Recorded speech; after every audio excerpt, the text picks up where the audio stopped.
Di video kali ini kita akan membahas dua ear monitor dari Penon Audio. Biar gak penasaran, langsung aja kita bahas.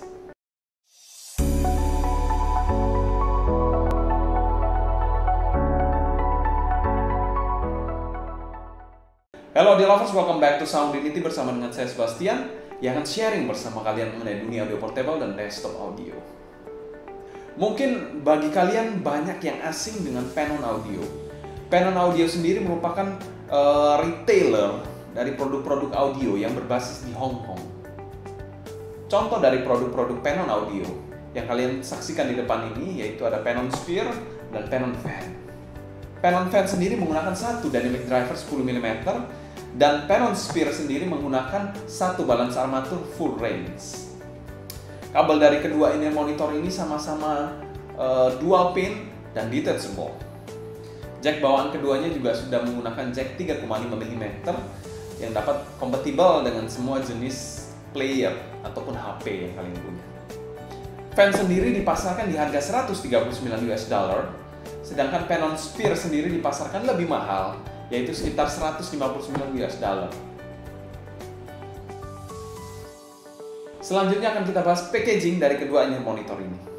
Untuk packaging kedua in-ear monitor ini bisa dikategorikan cukup unik, di mana Penon Sphere diberikan satu box hardcover seperti ini, dan Penon Fan dia menggunakan box yang sangat otentik seperti ini, khas dari China.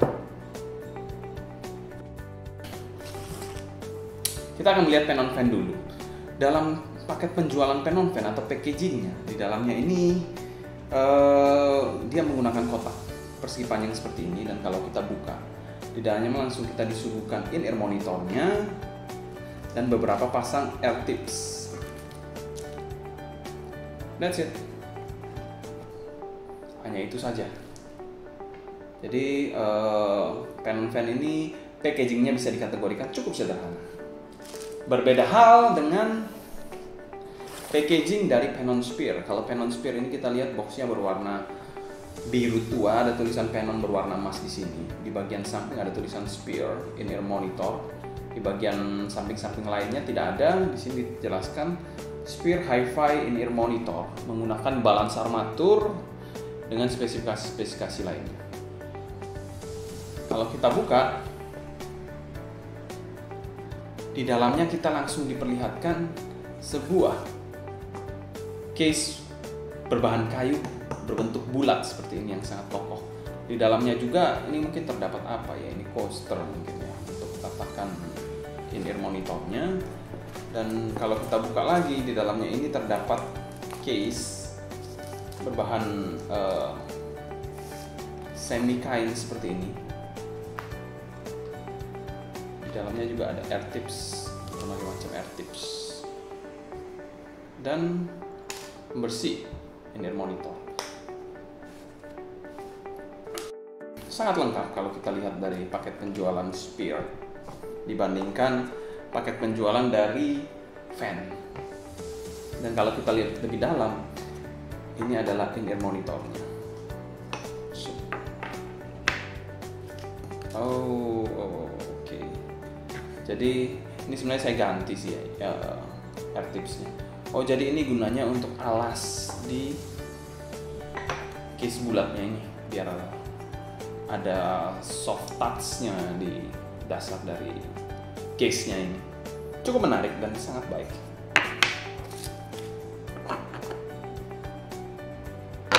Jadi paket penjualan dari Sphere memang lebih komplit dan lebih lengkap dibandingkan paket penjualan dari Fan.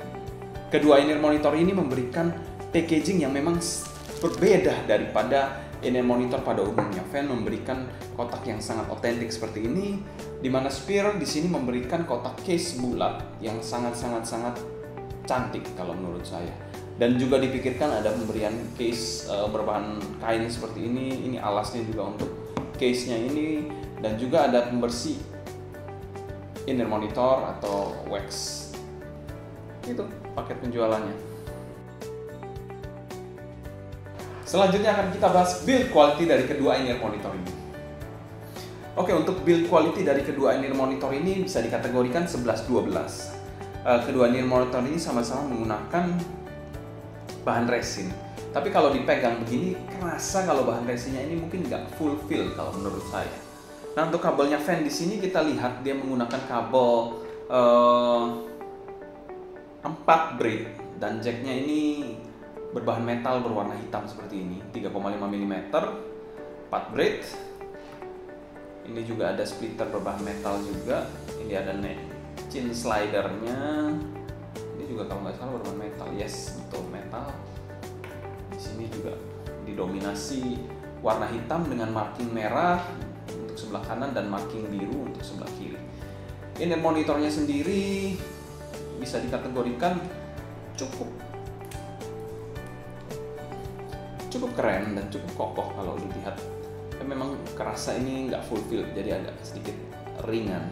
Di sini ada fan hole, nozzle-nya di sini terbuat dari bahan metal juga. Sudah ada filternya juga di sini.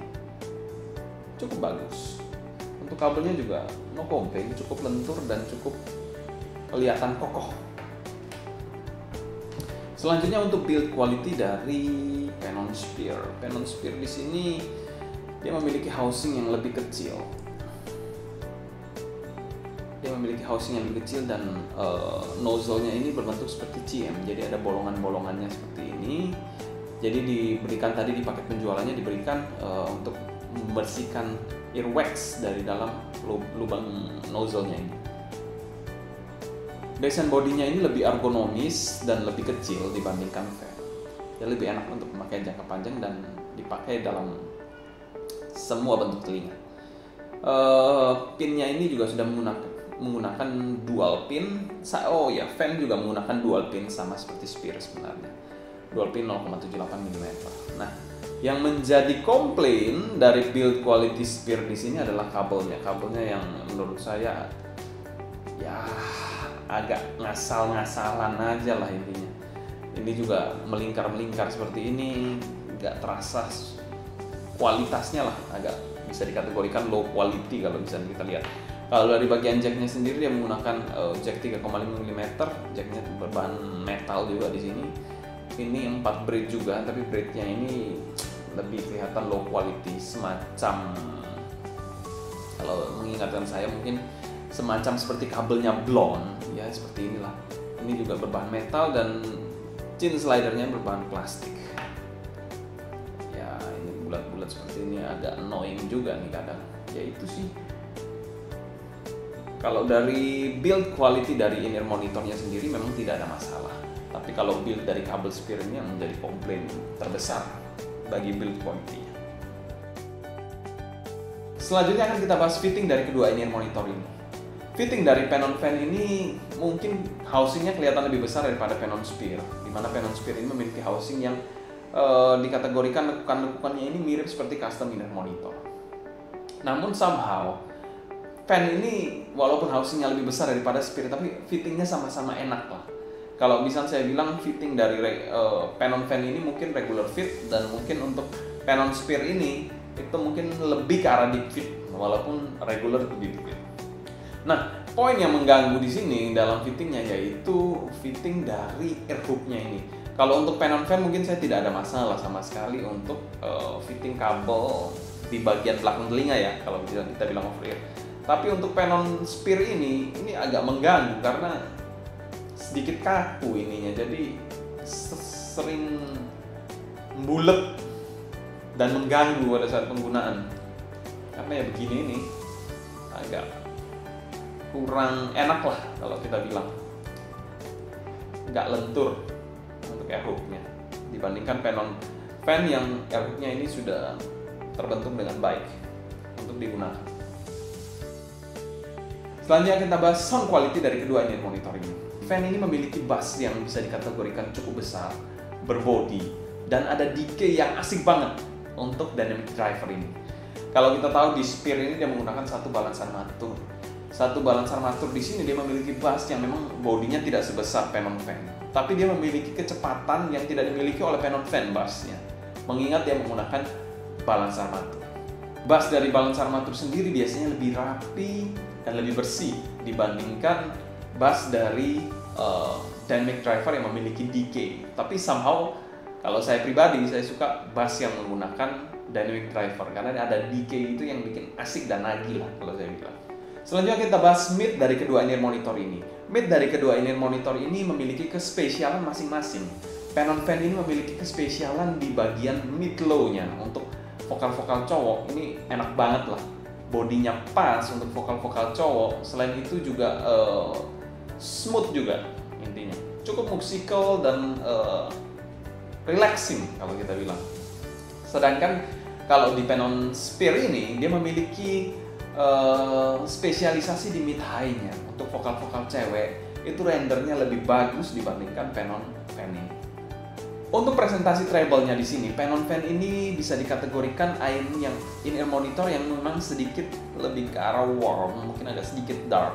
Treble-nya ini agak laid back dan roll off, tidak terlalu memiliki ekstensi yang baik jika dibandingkan dengan Panon Sphere, di mana Panon Sphere ini treble-nya ini memiliki ekstensi yang bagus dan cering-ceringnya dapet lah. Kalau di sini mungkin sedikit di smooth kalau untuk Panon Fan ini, tapi masih tetap kerasa walaupun agak sedikit di smooth di bagian sini. Tapi kalau di sini lebih lepas untuk high-nya.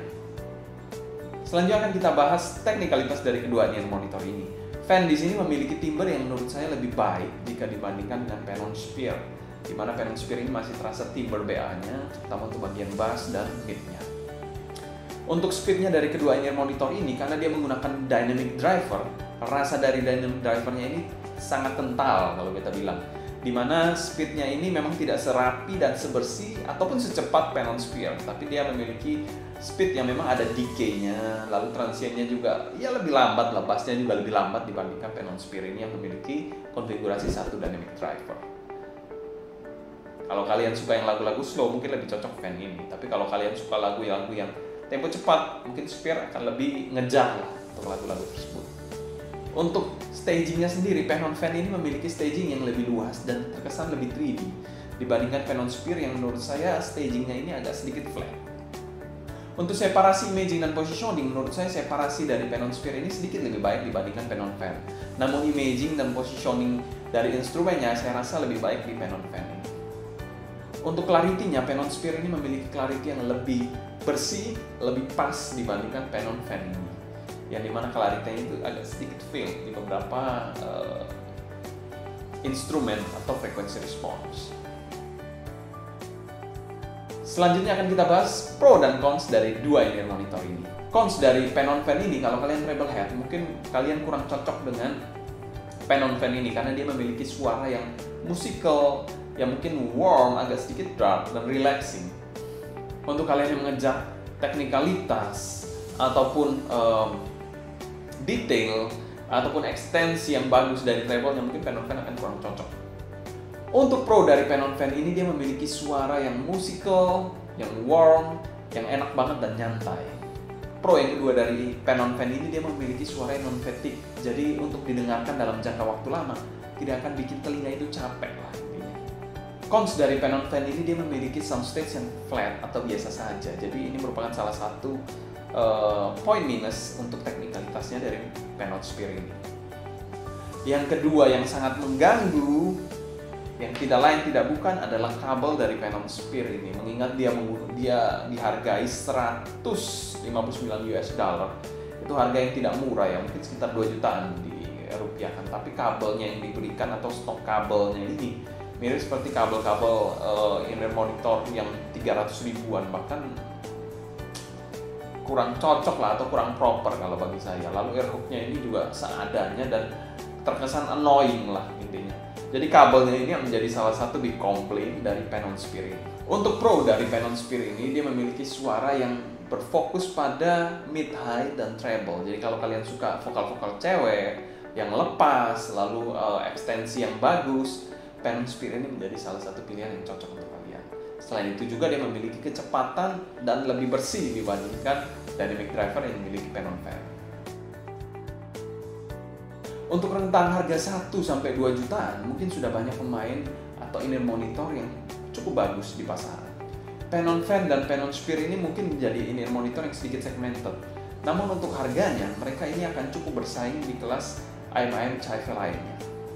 Sebagai debut awal dari Panon Audio, mungkin ini salah satu move yang not bad kalau saya bilang. Itulah sharing kami untuk Panon Fan dan Panon Sphere ini. Kalau kalian suka dengan sharing kami, kalian bisa subscribe, klik tombol like, dan nyalakan notifikasi. Serta jangan lupa juga follow Instagram kita di Soundbit TV, agar kalian tidak ketinggalan update-update terbaru mengenai dunia audio portable dan desktop audio. Kalau kalian ada pertanyaan mengenai in-ear monitor dari Panon Audio ini, kalian bisa tulis pertanyaan kalian di kolom komentar di bawah. Mungkin sekian dulu untuk video kali ini. Saya Sebastian dari Soundbit TV pamit undur diri. Sampai jumpa di video berikutnya. Happy listening, stay healthy, and ciao.